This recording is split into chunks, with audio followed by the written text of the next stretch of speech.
tanto creo que es un momento de oportunidades.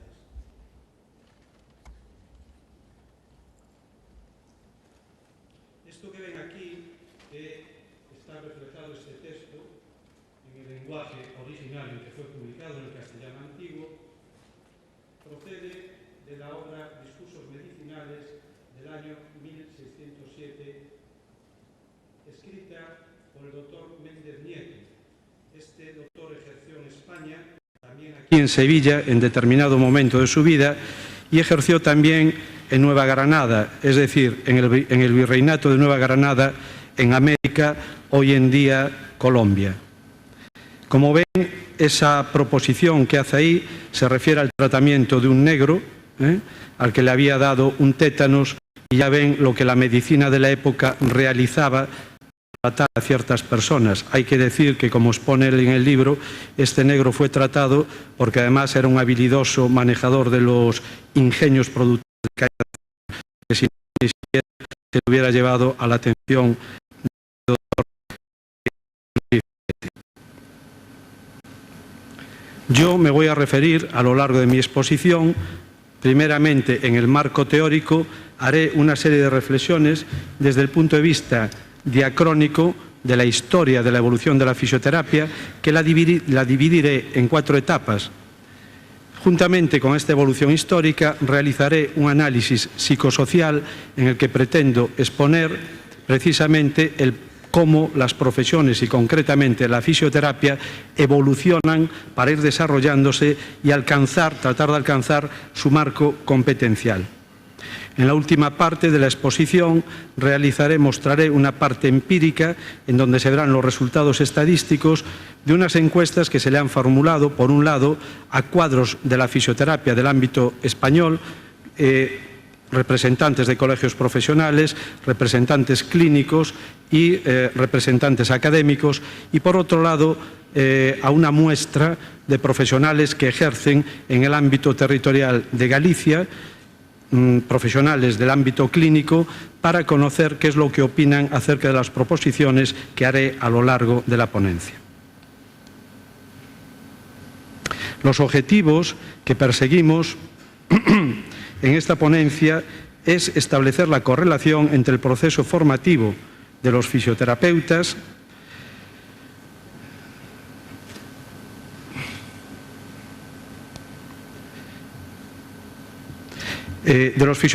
decía, en sus diferentes momentos históricos, y el surgimiento y definición del espacio competencial alcanzado.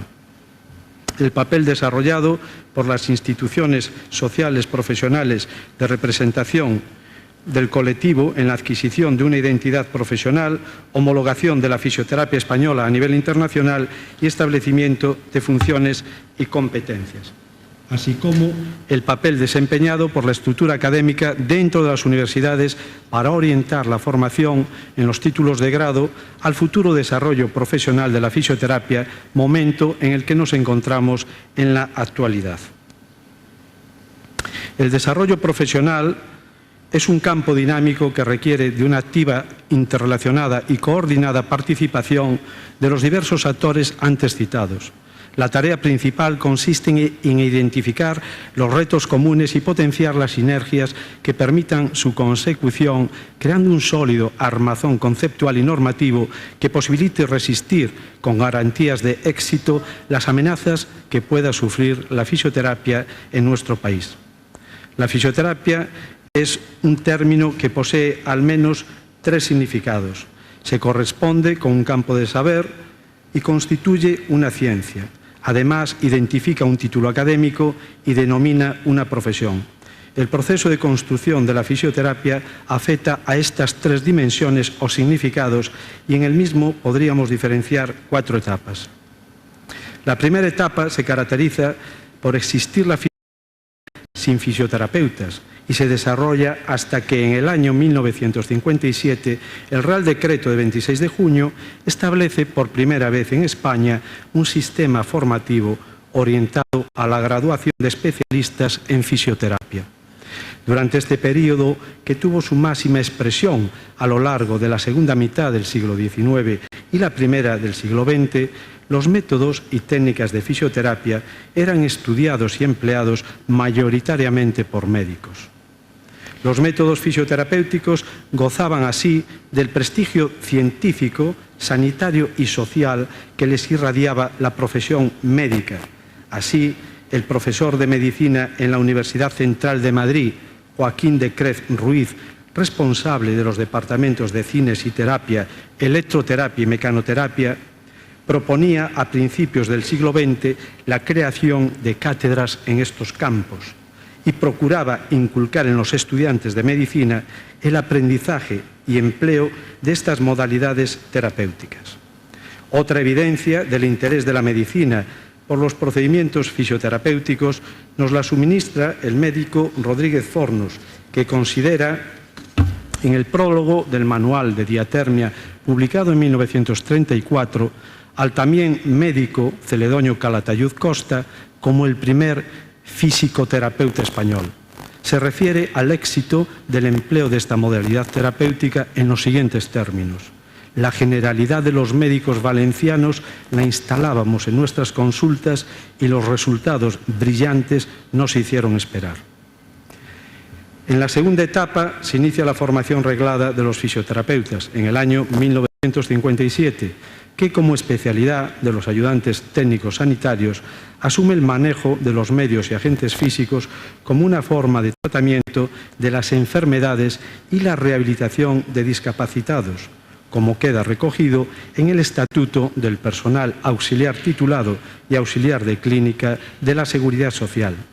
Si bien el contenido del Estatuto supone un avance para identificar y definir por primera vez el campo competencial de la fisioterapia, al diferenciarlo del de ayudante técnico sanitario, encuadraba a estos profesionales en una categoría auxiliar de la medicina y se supeditaba su actuación y competencias clínicas a las directrices y prescripciones de la profesión médica. Por otro lado, a los nuevos titulados se les otorga una denominación de auxiliares en fisioterapia. La docencia era desempeñada por médicos y los escasos fisioterapeutas que participaban en la misma poseían una función académica subalterna en calidad de monitores de prácticas. El concepto de auxiliar se relaciona con el concepto de profesión paramédica. Las profesiones paramédicas son aquellas que asumen una parte del trabajo que está organizado en torno a una profesión dominante central y controlado por esta misma, que sería en este caso la medicina. Esto refleja que la fisioterapia como campo del saber científico se consideraba adulta si quienes la emplean pertenecen a la profesión superior, es decir, o dominante, es decir, a la medicina. Por el contrario, si la fisioterapia la desempeñaban los fisioterapeutas, se considera una actividad auxiliar y dependiente, sin poseer plena autonomía para llevar a cabo sus fines asistenciales. Freyson sostiene que para lograr la autonomía de una profesión, la ocupación paramédica debe controlar un área de trabajo delimitada, que pueda ser separada del cuerpo principal de la medicina, ejercida sin contacto rutinario o dependencia con la propia medicina. Para este autor, la autonomía organizada es el principal elemento distintivo de una profesión, afirmando que el control del propio trabajo es lo que diferencia a unas profesiones de otras subordinadas. La percepción psicosocial de la medicina como lo hegemónico en el campo de la salud dificulta y en ocasiones coarta el necesario desarrollo de otras profesiones sanitarias que poseen una notable utilidad en la resolución de problemas de salud que presentan una alta incidencia y prevalencia en nuestra sociedad. Esta construcción de hegemonía médica es alimentada a lo largo de la historia desde las posiciones de poder académico y profesional que la medicina consiguió para sí misma. Ese poder lo utilizó para construir una hegemonía frecuentemente excluyente en el campo de la salud. Como ejemplo de esas posiciones y sus influencias a lo largo de la historia, reproducimos a continuación un extracto del libro Instrucciones que Su Majestad mandó hacer al doctor Mercado, su médico de cámara y protomédico general para el aprovechamiento y examen de los algebristas, publicado en Madrid en el año 1599.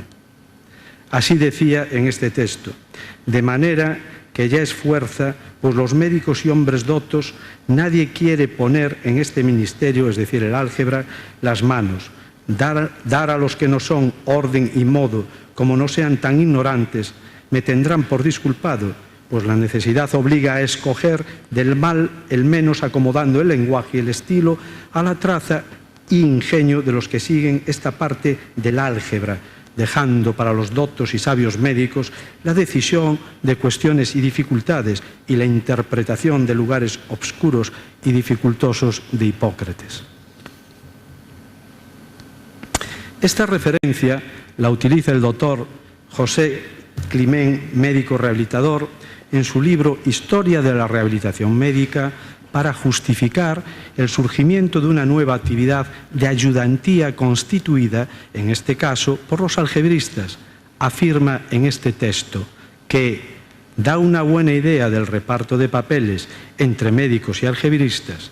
A los primeros quedaba reservada la decisión y la interpretación, el diagnóstico y la prescripción en términos actuales, mientras que a los segundos quedaba encomendado el trabajo concreto, realizar las concertaciones con sus propias manos. Es decir, que traslada la filosofía de un texto de finales del siglo XVI pretendidamente a la realidad actual.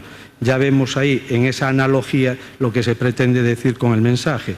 Es decir, que los que interpretaban las dificultades de Hipócrates en el momento actual son los que diagnostican y prescriben, y después, digamos, los algebristas, la mano tonta, que seríamos los fisioterapeutas, seríamos los que ejecutamos.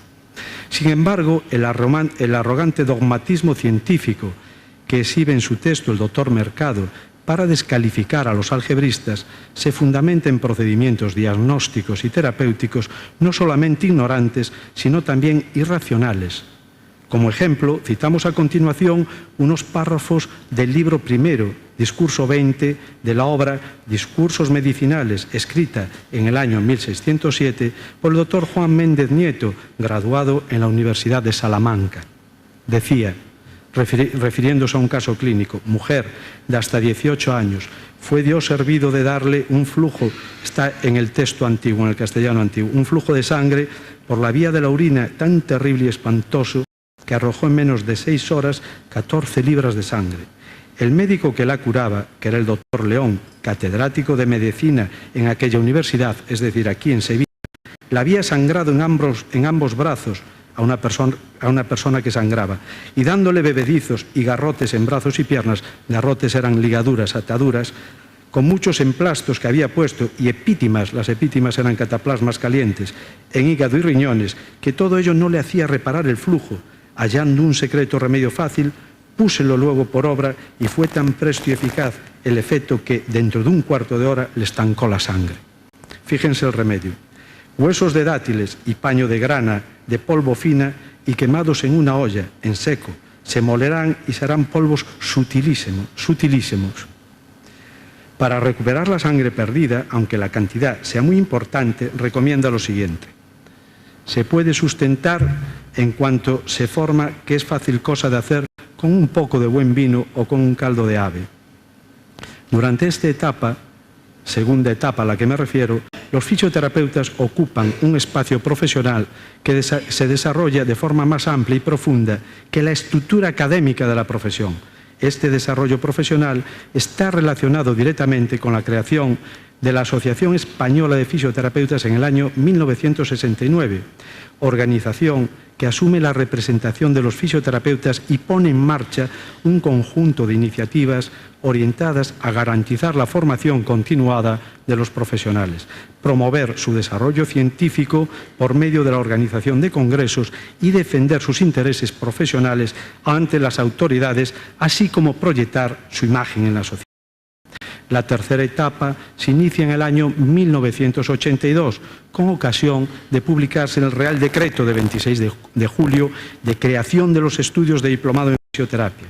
Esta etapa va a caracterizarse porque los fisioterapeutas potencian enormemente su avance profesional a nivel académico y científico, consolidando y prestigiando su nuevo título académico de diplomado en fisioterapia. Durante estos años se crea y potencia el área de conocimiento de fisioterapia que progresivamente se nutrirá de un numeroso colectivo de fisioterapeutas docentes. La actividad de las escuelas de fisioterapia y los departamentos universitarios promueven que estos profesores alcancen elevados niveles de especialización y capacitación científica. Toda esta renovación conceptual, metodológica, de contenidos y científica de la fisioterapia española se traslada durante el proceso formativo al caudal de estudiantes procedentes de secundaria que eligen estos estudios y que, en su mayoría, poseen unas elevadas cualificaciones académicas al ingresar en la universidad. Además, se oferta una amplia y variada formación de posgrado, tanto por iniciativa de los centros académicos y departamentos de fisioterapia, como por la de las organizaciones de representación científica y profesional, como la Asociación Española de Fisioterapeutas y los colegios profesionales. El desarrollo universitario de la fisioterapia en España, la creación de los colegios profesionales en las distintas autonomías y del Consejo General de Colegios de Fisioterapeutas de España, sumado a la promulgación de la Ley de Ordenación de las Profesiones Sanitarias, ha supuesto que en nuestro país la fisioterapia haya crecido académica y científicamente en esta etapa por encima del campo competencial que a nivel asistencial, especialmente en el Sistema Nacional de Salud, se le reconoce. La cuarta etapa se inicia a partir del año 2008 con la implantación de los nuevos títulos universitarios de graduado en fisioterapia, que a nivel académico culminan el proceso de implementación de la nueva estructura formativa en la educación superior, es decir, grado, máster y doctorado. Como consecuencia de esta renovación, los fisioterapeutas podrán acceder a los niveles educativos más elevados, como el título de doctor, siguiendo itinerarios formativos que respondan a sus intereses, sin hacer vericuetos como había que hacer anteriormente. El soporte normativo que regula el desarrollo e implementación de los títulos de grado en fisioterapia recoge en su articulado una estructura organizativa de los estudios, así como la definición de los contenidos formativos y las competencias específicas que han de alcanzar los estudiantes. Ello todo está recogido en la famosa Orden CIN, que ha de servir para que los alumnos desarrollen su proceso educativo. Todo este cuerpo legislativo recoge en gran medida las expectativas plasmadas por el colectivo académico y profesional en el Libro Blanco de la Fisioterapia, editado por la ANECA en el año 2004.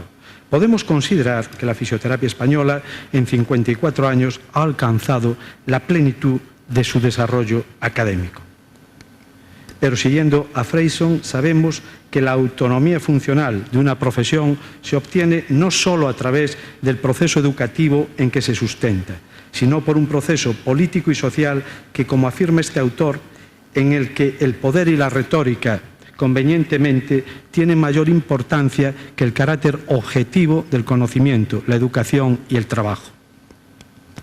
La dimensión social del proceso de reconocimiento de la autonomía profesional es enfatizada por Good, que explica: solo en la medida que la sociedad crea que la profesión está regulada por su orientación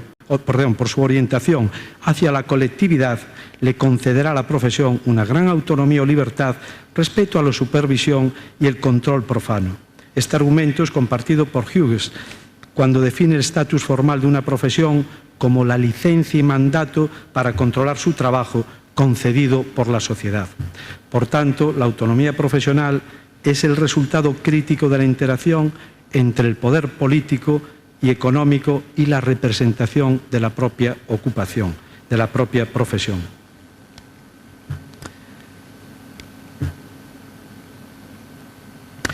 Esta interacción se verá facilitada por el trabajo colectivo de los organismos de representación del colectivo, tanto a nivel internacional, la WCPT, la Red Europea de Escuelas de Fisioterapia, la ENFE, como a nivel nacional por la Asociación Española de Fisioterapeutas, colegios profesionales, Consejo General de Colegios de Fisioterapia y a nivel académico la Conferencia Nacional de Directores de Escuelas de Fisioterapia.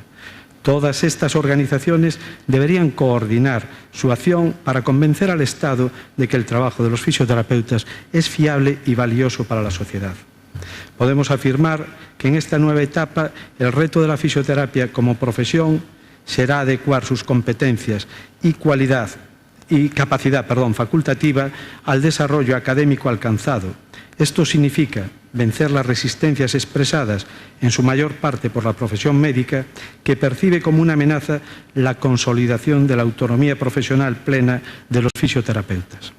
Un buen indicador de esta rígida postura intelectual y científica, así como profesional, queda expresado en el recurso judicial interpuesto por el Consejo General de Colegios de Médicos ante la Audiencia Nacional contra la citada Orden CIN y concretamente contra el punto 6 del apartado 3 que recoge la competencia diagnóstica de los estudiantes de fisioterapia en los siguientes términos: valoración diagnóstica de los cuidados de fisioterapia según las normas y con los instrumentos de validación reconocidos internacionalmente. Adquirir la capacidad de diagnosticar supone dominar una de las habilidades fundamentales que un profesional sanitario debe poseer y sobre ella pivota en gran medida la adquisición de la autonomía en la gestión de los procesos clínicos. La pretensión del Colegio General de Médicos fue rechazada por una sentencia del Tribunal Juzgador que en los fundamentos de derecho refuta contundentemente que diagnóstico de fisioterapia y diagnóstico médico sean lo mismo. Como conclusión, consideramos que el campo de actuación de la fisioterapia debe adecuarse a los nuevos tiempos para satisfacer mejor las necesidades de salud de los ciudadanos y evitar conflictos competenciales con la profesión médica relacionados con una supuesta pérdida de poder de ésta y en no poca medida con un desconocimiento de lo que la fisioterapia hace y puede hacer para contribuir a una mejor calidad de la asistencia médica. La universidad no forma auxiliares y respeto de la posesión del poder en el ejercicio clínico es este un concepto relativo vinculado al mejor conocimiento que cada profesional tiene para ejercer sus funciones. Consideramos, al igual que la Asociación de Fisioterapeutas de Australia, que la innovación y estrecha colaboración entre los profesionales de la salud es la clave para proporcionar una atención eficaz basada en la evidencia. La situación actual, derivada del proceso de adaptación al espacio europeo de educación superior, supone una etapa de crisis que debe de ser adecuadamente gestionada por la fisioterapia española para alcanzar su pleno desarrollo profesional. Por ello, proponemos que la práctica de la fisioterapia amplíe su campo competencial para ejercer competencias que ya están siendo desempeñadas por fisioterapeutas de otros países. A continuación, podemos ver la encuesta a la que me refería y los resultados a la que me refería antes, y aquí vemos que es una encuesta que se le ha remitido a profesionales académicos, representantes de colegios profesionales y responsables clínicos del ámbito asistencial. Fueron 31 personas las que se estudiaron. Aquí vemos la escala de valoraciones que oscila entre 1 y 5 a las preguntas que le formulábamos. En un primer momento se les formuló 15 preguntas relacionadas con 15 de las 19 competencias que recoge la Orden CIN en relación a las competencias que deben de alcanzar los estudiantes de fisioterapia. Las 3 primeras de estas competencias, que luego vamos a ver, son relativas a la adquisición de conocimientos básicos, conocimientos teóricos acerca de la fisiología, estructura, función del cuerpo humano, etc. Como vemos aquí, las respuestas que se han obtenido en todos los casos han sido muy elevadas, puesto que se aproximan casi todas ellas a 5. Aquí vemos, por ejemplo, conocer y comprender las ciencias, los modelos, las técnicas y los instrumentos sobre los que se fundamenta, articula y desarrolla la fisioterapia, y vemos los valores, todos muy próximos a 5. Aquí vemos cómo conocer, comprender los métodos y procedimientos de las técnicas fisioterapéuticas. Lo mismo, la respuesta ha sido muy elevada. Adquirir la experiencia clínica de tratamiento, para desarrollar las actividades intelectuales, etcétera, pues vemos lo mismo.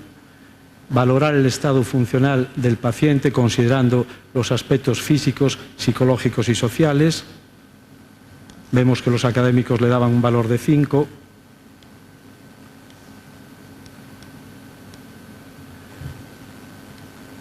Evaluar la evolución de los resultados obtenidos en el tratamiento en relación con los objetivos marcados.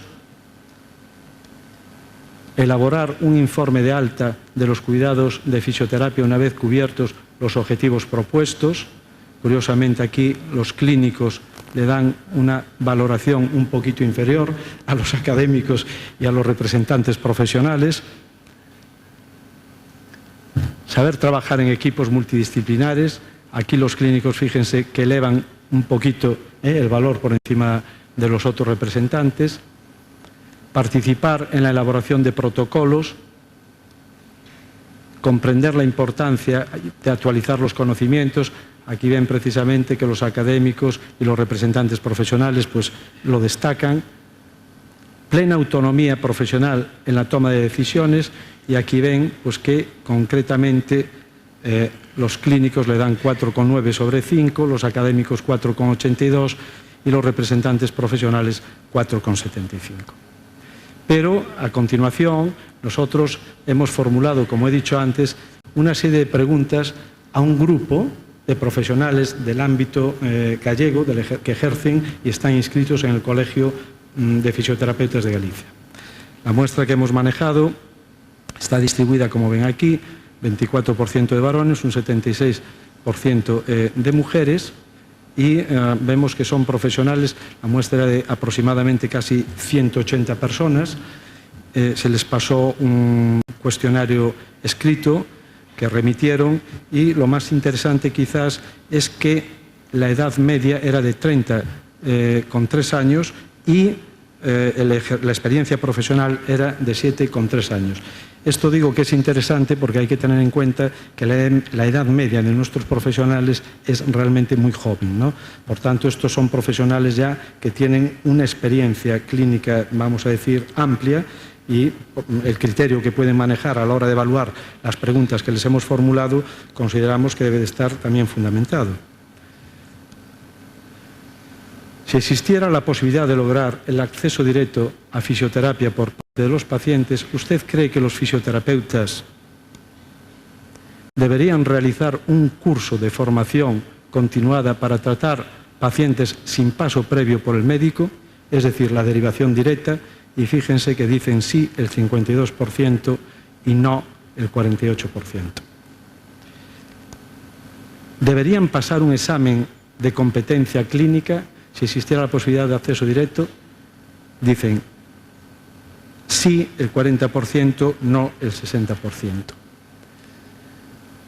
¿Deberían tener un mínimo de un año de experiencia clínica? Sí el 60%, no un 40%.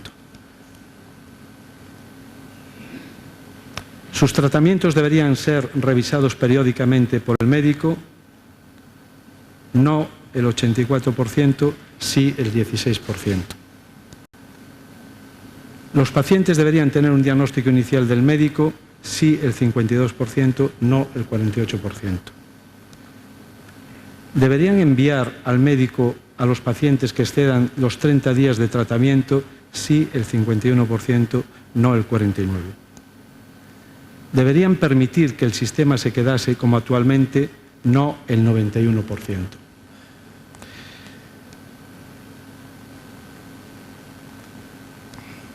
Bien, como ven aquí, la media de contestaciones que vemos aquí, ante la posibilidad de desarrollar la plena autonomía profesional, sobre 5, el valor medio es de 3,51, la desviación típica la tienen aquí a la derecha.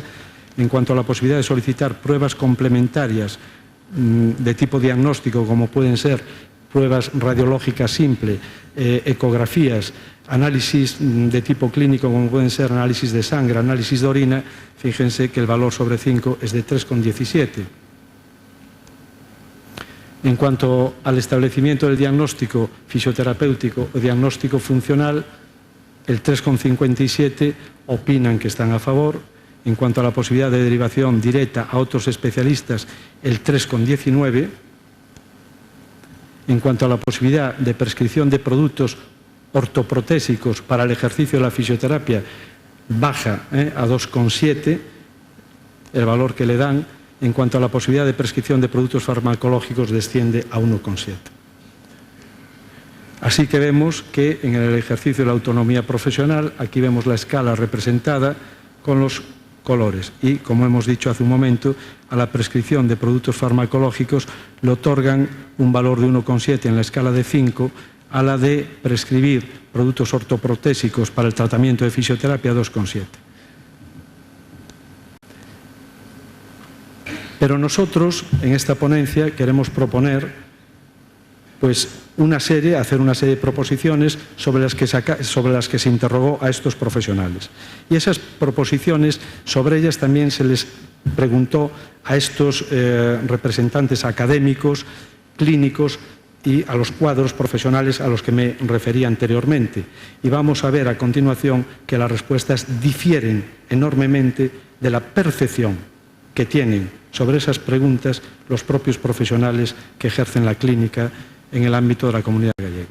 Concretamente, cuando preguntamos sobre el acceso directo de los pacientes a la consulta de fisioterapia, así como la capacidad de prescribir a nivel de ejercicio privado y público, no solo el programa de intervención terapéutica, sino también cualquier producto sanitario, órtesis, prótesis, bastones, etcétera, necesario para el tratamiento de la fisioterapia, observamos que los académicos le otorgan 4,09, los representantes profesionales 4,33 y los clínicos 4,75. Estamos hablando en este caso de clínicos que son responsables de unidades clínicas, supervisores, etc. En cuanto a la posibilidad de prescripción de productos, vemos aquí. En cuanto a la propuesta de capacidad para emitir diagnósticos relacionados con las alteraciones de la función a nivel corporal y de persona, capacidad para solicitar pruebas diagnósticas básicas relacionadas con la elaboración de diagnósticos propios, como pueden ser radiografías, ecografías, electromiografías, analíticas de sangre y de orina, observamos que los profesionales le dan 4,25, los representantes de colegios 4,25 y los académicos 3,91. En el caso de los diagnósticos, los académicos suben a 4,82, los representantes profesionales alcanzan el máximo, el 5, y los representantes clínicos el 4,5. Y a la propuesta de adquirir la capacidad de derivar para interconsulta con otros profesionales de la salud, así como al reconocimiento de las especialidades en el Sistema Nacional de Salud, vemos que a la primera pregunta responden los académicos 4,36, 4,41 y los clínicos 4,38. Y a la última pregunta sobre las especialidades, esta no está recogida aquí. Por tanto, lo que vemos en la muestra empírica que acabo de exhibir es que claramente se ve que los cuadros profesionales, los cuadros académicos y los cuadros clínicos tienen una visión acerca de las proposiciones de renovación de las competencias profesionales de fisioterapeuta diferente a la que los profesionales que ejercen, digamos, cotidianamente, sin tener ninguna de esas responsabilidades que acabo de citar, desarrollan en la muestra que nosotros hemos manejado, que es una muestra de aproximadamente 180 profesionales del ámbito gallego, y en donde hemos visto que muestran dudas. Nosotros, cuando formamos a estos profesionales, si bien no hemos medido si todos los profesionales que contestaron procedían únicamente de las dos universidades gallegas que imparten esta titulación, puede ser que algunos vengan de otras universidades, pero en cualquier caso, lo que es claro y meridiano es que muestran dudas acerca de la posibilidad de adquirir estas competencias a las que me he referido de forma, pues vamos a decir, franca, directa, etc. Por tanto, los académicos, los representantes profesionales y los responsables clínicos tenemos un margen y tenemos la obligación, entiendo yo, de promover esta nueva evolución de tipo competencial que yo defiendo en esta ponencia para la fisioterapia. Por tanto, creo que el inmovilismo nunca resuelve los problemas. Hemos visto cómo a lo largo de la historia tuvimos que ir evolucionando y hemos visto cómo cuando la fisioterapia en los finales del siglo XIX, principios del siglo XX, antes de que existieran fisioterapeutas institucionales en España, era desarrollada, por ejemplo, por los médicos, se desempeñaba en las cátedras de las universidades. Parece que la fisioterapia gozaba de un gran prestigio, como ellos mismos avalaban. Por tanto, percibimos como muchas veces las consideraciones de tipo social, es decir, las percepciones que la sociedad en su conjunto, pero también los grupos interesados, como pueden ser los gestores de la sanidad pública, e internamente las propias percepciones, prejuicios e intuiciones que nuestro colectivo profesional poseen acerca de sí mismos, pueden modificar, limitar o entorpecer la evolución en la adquisición de estas competencias profesionales. Yo propongo formalmente a esta asamblea, y así lo considero, que la fisioterapia ha alcanzado en el momento actual su máxima competencia académica, es decir, tenemos doctores en fisioterapia, tenemos un grado en fisioterapia, hay másteres en toda España, se hace investigación en fisioterapia, la fisioterapia española está homologada a cualquier otro modelo de fisioterapia desde el punto de vista académico de los países más avanzados en el campo de la fisioterapia, pero creo que tenemos que ser ambiciosos y en correlación a este desarrollo académico, en el momento de crisis que estamos ahora, que deriva precisamente de ese proceso de adaptación al espacio europeo, y aquí quiero explicar que la palabra crisis es una palabra que expresa oportunidad, debemos de ser ambiciosos y, por tanto, solicitar de nuestros representantes profesionales, solicitar de nuestro pilar académico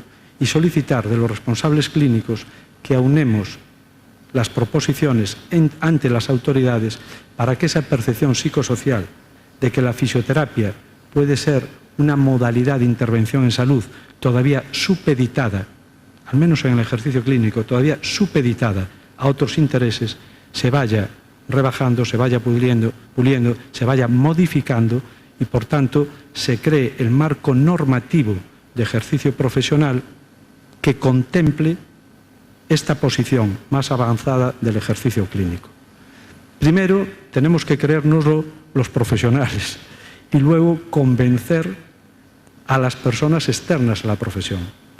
Citando de nuevo a Freyson, decía él que muchas veces es la retórica de los representantes de las profesiones la que tiene más peso, es decir, la capacidad de influir ante los políticos, la que tiene más peso que los propios conocimientos formales de la disciplina y su validez social. Todos los que estamos aquí creo que estamos persuadidos del valor de la fisioterapia, pero tenemos que convencer y romper la esclerosis que en muchas mentes colectivas se dan y que limitan, a veces irracionalmente, las posibilidades de desarrollo competencial de la fisioterapia simplemente por ignorancia a veces, por desconocimiento, por desinterés o a veces por inseguridad, por miedo, como pasaba con la sentencia que he citado respecto del diagnóstico de fisioterapia. Yo creo que el futuro es nuestro, lo hemos demostrado, hemos trabajado colectivamente y hoy este auditorio está lleno de representantes, de estudiantes, de representantes académicos cualificados, de profesionales clínicos cualificados, que estamos hablando de investigación en fisioterapia, por tanto, del elemento, del instrumento base para desarrollar la fisioterapia. Creo que hay que romper con los miedos, creo que tenemos que ser ese viento que empujando las velas, el velamen del barco, rompe con el inmovilismo y, por tanto, hace avanzar a nuestra profesión. Solicito, por tanto, a los representantes profesionales, que sé que lo hacen, pero les reitero de nuevo que contribuyan a realizar esa labor de pedagogía psicosocial ante los representantes políticos. Solicito a los académicos que realicen esa labor educativa profunda en la mente de nuestros alumnos para que cuando tengan que afrontar los retos de autonomía profesional no estén asustados, no estén inseguros. Y solicito también de los responsables clínicos que trabajen y colaboren por integrar dentro de los protocolos asistenciales ese marco de competencia profesional que acabo de proponer. Por último, voy a dedicar unas palabras y un pequeño homenaje que no por sencillo deja de tener para mí un gran valor y que sale desde el corazón.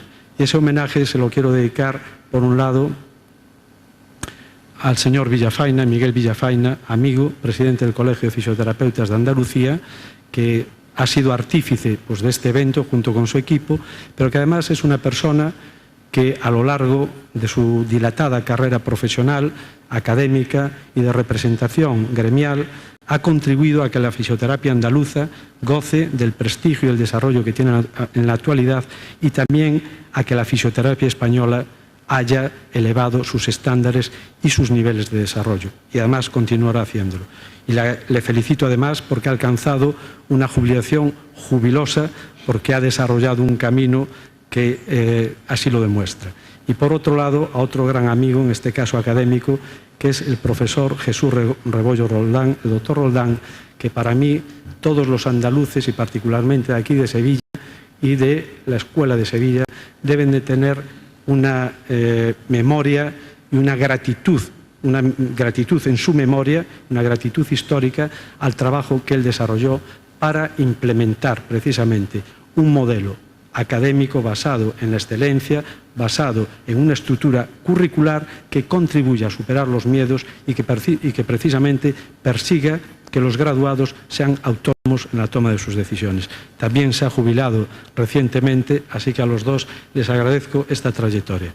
Y nada más, quedo a su disposición por si quieren realizar alguna pregunta en el momento correspondiente. Gracias.